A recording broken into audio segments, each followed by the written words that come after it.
Yeah, it's a great question. I think that as long as the NCAA tournament has automatic qualifiers, I think that the conference can remain intact. I can't envision a Titanic get off the boat and find a life preserver as fast as you can moment yet. Right. But I think it'd be incredibly wise for San Francisco and St. Mary's in particular, Santa Clara as well, to really put some feelers up there if they haven't already. I'd be surprised if they haven't already. But Right.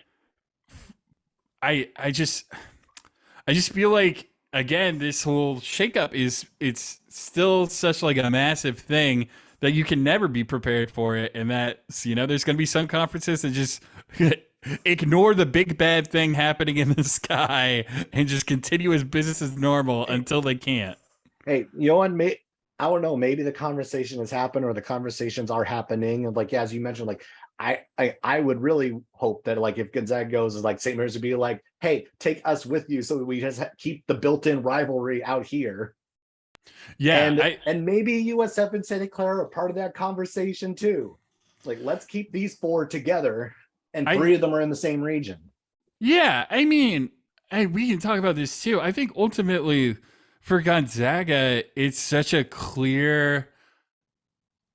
The Big East is the only correct move for Gonzaga at this point. I can't envision Yeah. the Big 12 wanting to add them as just a basketball school. And No. now that USC and UCLA were poached, I don't.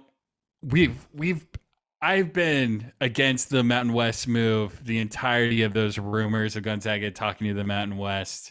I've been against that.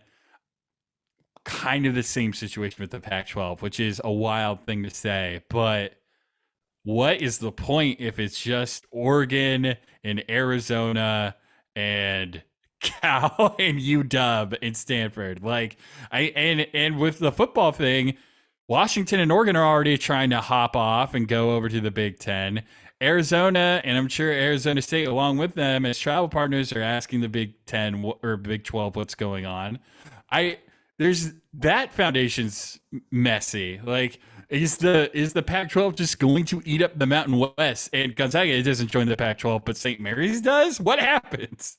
You almost like, I don't know, like I don't know if this maybe the crazy thing might make more sense of like, okay, like that if the Pac-12 is the one that just crumbles and falls apart and they fall into the ocean or whatever else, maybe it's the Stanfords and the Cals who actually, do they consider splitting the sports, go football from Mountain West, and hey, maybe they join the WCC for basketball. Could you imagine Stanford in the WC? It's just like will never happen, but just like the funny thought of like them have Stanford and Cal happen to go over the hill into Maraca. WCC legends Steve Nash, Mahershala Ali, John Stockton, and Andrew Luck. Exactly. They the great Casey Jacobs scene. Oh no, Mark Madsen. Got to get Mark Madsen in there. Yeah, I think that there's just so much ambiguity in so many ways. Um, because the number one thing that's stopping the Gonzaga joining the Big East right now is one, the Olympic sports, and then two, the fact that they don't have a travel partner slash a lot of those Big East teams, justifiably so, are saying you're going to tell me that my road trip is going to be Thursday, Tuesday night I play DePaul or Creighton, and then on Thursday night, 2 days afterwards, I'm playing in Spokane, and then I fly from Spokane back to Philadelphia. Philadelphia or New York and just do that road trip. Yeah, that sounds like fun. And it is goofy to imagine Gonzaga going on a 2-week road trip and not coming back to Spokane for 3 weeks at a time. That sounds goofy too. Right. But yeah, I feel like the answer is for either the Big East to become a select club of this. These are the premier basketball schools that because Gonzaga, much like the WCC with the WCC, fits the profile of Big East teams outside of that big thing called geography. Right. But small Jesuit institution, basketball's the king sport.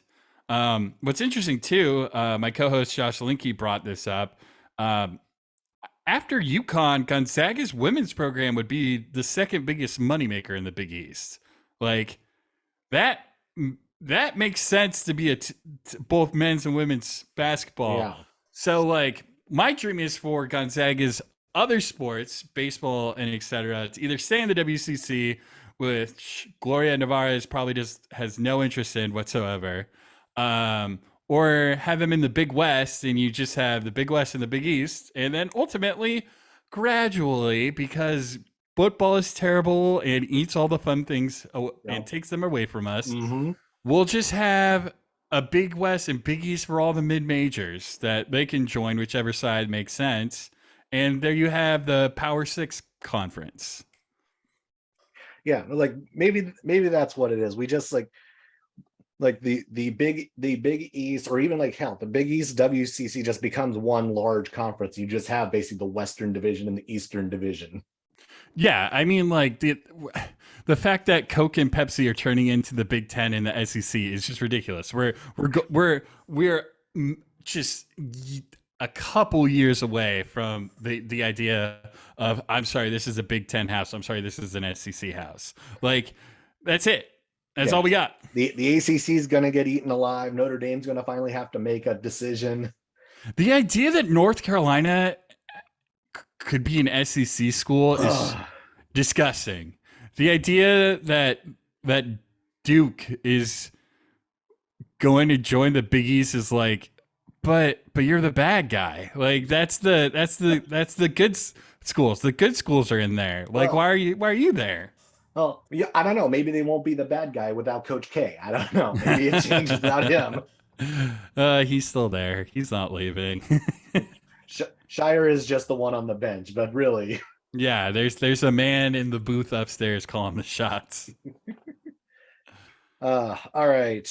Well, thanks, Tuck, for hopping on and going down the rabbit hole in the conspiracy wire with me on realignment, on Gonzaga, on the Kentucky matchup, which regardless of where it's played, is going to be an awesome matchup. It's going to be a great game. Gonzaga's schedule is beyond ridiculous as normal. Basically got an NCAA tournament scheduled for a 3-week window there in November, which, I mean, like, hey, it's like, if like, now I know you can't win the tournament in November, but at least you can get prepped for it. Yeah, and then we're still going to hear Gonzaga doesn't play anybody. So there we go. No, you don't play anybody until the Sweet 16, which you'll get to for the ninth straight year. But you know, we always fail in the tournament. We can't go very far. We always flounder because of the level of competition, even though the WCC had a better tournament record than the SEC did. We're not going to talk about that, but if Masalski had played, USF would have won. If Masalski would have played, if Joseph Frankic didn't kiss so many people, as Santa Clara would have been in the tournament. If BYU stayed healthy, stopped being Cobra Kai and just did proper medicine treatment, you know, and cool. And we'll get it. BYU is a different conversation. Yeah. Different day. If you ever want to have me on again, Zach, it's always great talking to you. If you want to just make fun of BYU for 45 minutes, I'm always available. It's like, hey, I think that's going to be one last time around the sun. Everyone in this conference is going to get one last crack at them. Yeah. The parting gift is the party that they're not invited to. Exactly. Everyone back in Vegas, that final night when BYU is eliminated and we're done with them forever. Bye-bye, Cougar Tail. Yeah, the one thing we might miss, the Cougar Tail.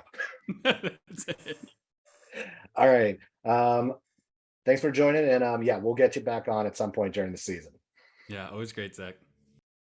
All right, well, that'll do it for this week's episode of the Unofficial WCC Hoops podcast. I want to thank Tuck Clarry one more time for hopping on with me this time around. We're gonna try to get a lot more people out throughout the course of the season onto the podcast. A lot more guests will be coming down the road. And we're less than 100 days from the start of college basketball season. I'm excited to kind of get yourself ready. Go ahead and subscribe to the podcast to make sure you're getting all the updates, and then also be sure to follow me on Twitter at Post by Zach. And then until next time, again, I'm Zach Farmer, and I will catch you down the road.